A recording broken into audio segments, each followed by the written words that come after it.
Assalamualaikum. Welcome to my channel. Today we are going to talk about verb and kinds. आज हम verb और kinds इसकी kinds किस्मों के बारे में पढ़ेंगे. verb के बारे में तकरीबन लोग फेमिलियर हैं कि verb word किसे कहते हैं. आज हम इसे डिटेल के साथ पढ़ेंगे कि verb बेसिकली क्या होता है. ठीक है. verb word that states something about action of a noun or pronoun. क्या होता है जी verb? verb कहते हैं कि जब वो वर्ड जो कि नाउन और प्रोनाउन के एक्शन के बारे में हमें बता रहा हो, हम उस वर्ड को क्या कहते हैं जी? वर्ब कहते हैं. और the word that tells us about the activity of a person और थिंग, या सेंटेंस के अंदर वो वर्ड जो कि हमें नाउन और प्रोनाउन की एक्टिविटी के बारे में बता रहा हो कि नाउन और प्रोनाउन कौन सा एक्शन सर अंजाम दे रहा है, ऐसे वर्ड को हम क्या कहते हैं जी? वर्ब कहते हैं. फॉर एग्जाम्पल, सिट बैठना, स्टैंड, वीप, राइट, इस किस्म के जो वर्ड्स होते हैं ऐसे वर्ड्स को हम क्या कहते हैं जी? वर्ब कहते हैं. For example, Ali plays football. यहां पर हमारे पास नाउन कौन सा है जी? अली. अली एक नाउन है और अली जो है वो कौन सा एक्शन परफॉर्म कर रहा है? अली प्लेज, मतलब अली क्या कर रहा है? अली एक्शन क्या है? अली खेल रहा है. ठीक है. सो ये जो वर्ड प्ले है इसको हम क्या कहेंगे जी? ये क्या है?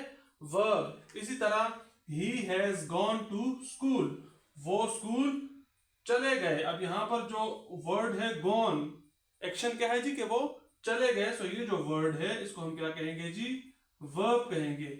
इसी तरह, ही वर्क हार्ड, वो क्या कर रहा है जी? वर्क कर रहा है. सो ये जो वर्क है ये क्या है जी? ये इस प्रोनाउन ही का क्या है जी? एक्शन है. इसको हम क्या कहेंगे? वर्ब कहेंगे. तो बेसिकली वर्ब किसको कहते हैं? सेंटेंस के अंदर वो वर्ड जो के प्रोनाउन और नाउन का क्या करे जी? उसके एक्शन को या उसकी एक्टिविटी को जाहिर करे, ऐसे वर्ड को हम क्या कहते हैं? वर्ब कहते हैं.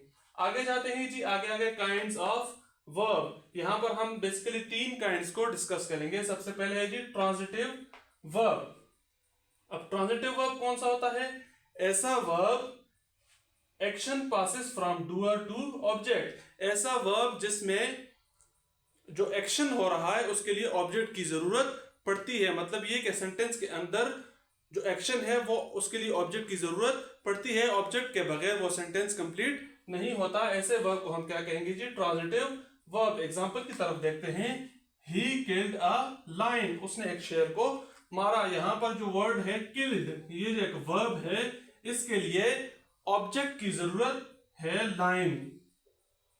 मतलब ये हुआ कि जो ही है प्रोनाउन, उसने मारा. उसने किस चीज को मारा? उसने लाइन को मारा. सो इसलिए ऐसा वर्ब जिसके लिए ऑब्जेक्ट की जरूरत पड़ती है, ऐसे वर्ब को हम क्या कहते हैं जी?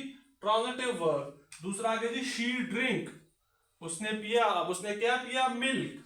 यहां पर जो वर्ब है ड्रिंक, इसके लिए ऑब्जेक्ट का होना जरूरी है. तो ऐसे वर्ब जिनके लिए ऑब्जेक्ट का होना जरूरी होता है, वो ऑब्जेक्ट की तरफ जाते हैं, ऐसे वर्ब को हम क्या कहते हैं जी? Transitive verb. दूसरा जो हमारे पास है वो है इंट्रांजिटिव वर्ब. अब इसके नाम से ही जाहिर हो रहा है. इंट्रांजिटिव का मतलब है ऐसा वर्ब के जिसके लिए ऑब्जेक्ट की जरूरत नहीं पड़ती, या जो डूअर से ऑब्जेक्ट की तरफ पास नहीं होता. ऐसे वर्ब को हम क्या कहेंगे जी? Intransitive verb. For example, we sleep, हम सोए. दे गो, वो चले गए. ही कम, वो आया. सो ऐसे जो वर्ड हैं, ऐसे जो वर्ब हैं जिनके लिए ऑब्जेक्ट की जरूरत नहीं पड़ती, ऐसे वर्ब को हम क्या कहेंगे जी? Intransitive verbs. तीसरा हमारे पास आ गया ऑक्सिलरी वर्ब और हेल्पिंग वर्ब. ऑक्सिलरी वर्ब कौन से होते हैं जी? Help to form a sentence और मोड ऑफ अदर वर्ब्स. ऐसे वर्ब्स जो कि हमें सेंटेंस बनाने में हेल्प करते हैं, या फिर जो सेंटेंस के अंदर वर्ब की जो हालत है उसके बारे में बताते हैं, ऐसे वर्ब को हम क्या कहेंगे जी? Auxiliary verb. दूसरे मोड ऑफ वर्ब से मुराद ये हुआ कि जो वर्ब है, जो एक्शन हो रहा है, वो कौन से जमाने में हो रहा है, कौन से टेंस में हो रहा है. सो उस वर्ब की जो टेंस के हवाले से उसकी पोजीशन को जाहिर करने के लिए हम ऑक्सिलरी वर्ब और हेल्पिंग वर्ब्स को यूज करते हैं. For example, he is reading, वो पढ़ रहा है। अब रीडिंग भी यहां पर मेन वर्ब है, लेकिन इज यहां पर हमारे पास क्या है जी, इज अ ऑक्सिलरी वर्ब। अब इज क्या कर रहा है, इज रीडिंग जो ये मेन वर्ब है इसके बारे में बता रहा है कि वो पढ़ रहा है। अब वो क्या कर रहा है, वो पढ़ रहा है, मतलब प्रेजेंट कंटिन्यूअस टेंस है ये हमारे पास, और ये एक्शन को बता रहा है कि वो एक्शन किस वक्त हो रहा है। सो ये वर्ब क्या है हमारे पास, इज द ऑक्सिलरी वर्ब। अब ऑक्सिलरी वर्ब हमारे पास कौन कौन से हैं, is, am, are, was, were, have, has, had, will, shall. These are the verbs that are known as auxiliary verb or helping verb. So आज की वीडियो में हमने verb के बारे में बात की और उसके अलावा इसकी काइंड्स को डिस्कस किया। इंशाल्लाह मिलते हैं नेक्स्ट वीडियो में। अगर वीडियो अच्छी लगे तो वीडियो को लाइक करें, वीडियो को शेयर करें और चैनल को सब्सक्राइब करना ना भूलिएगा और साथ ही बेल आइकॉन को क्लिक करिएगा। मिलते हैं इंशाल्लाह नेक्स्ट वीडियो में, तब तक के लिए अल्लाह हाफिज।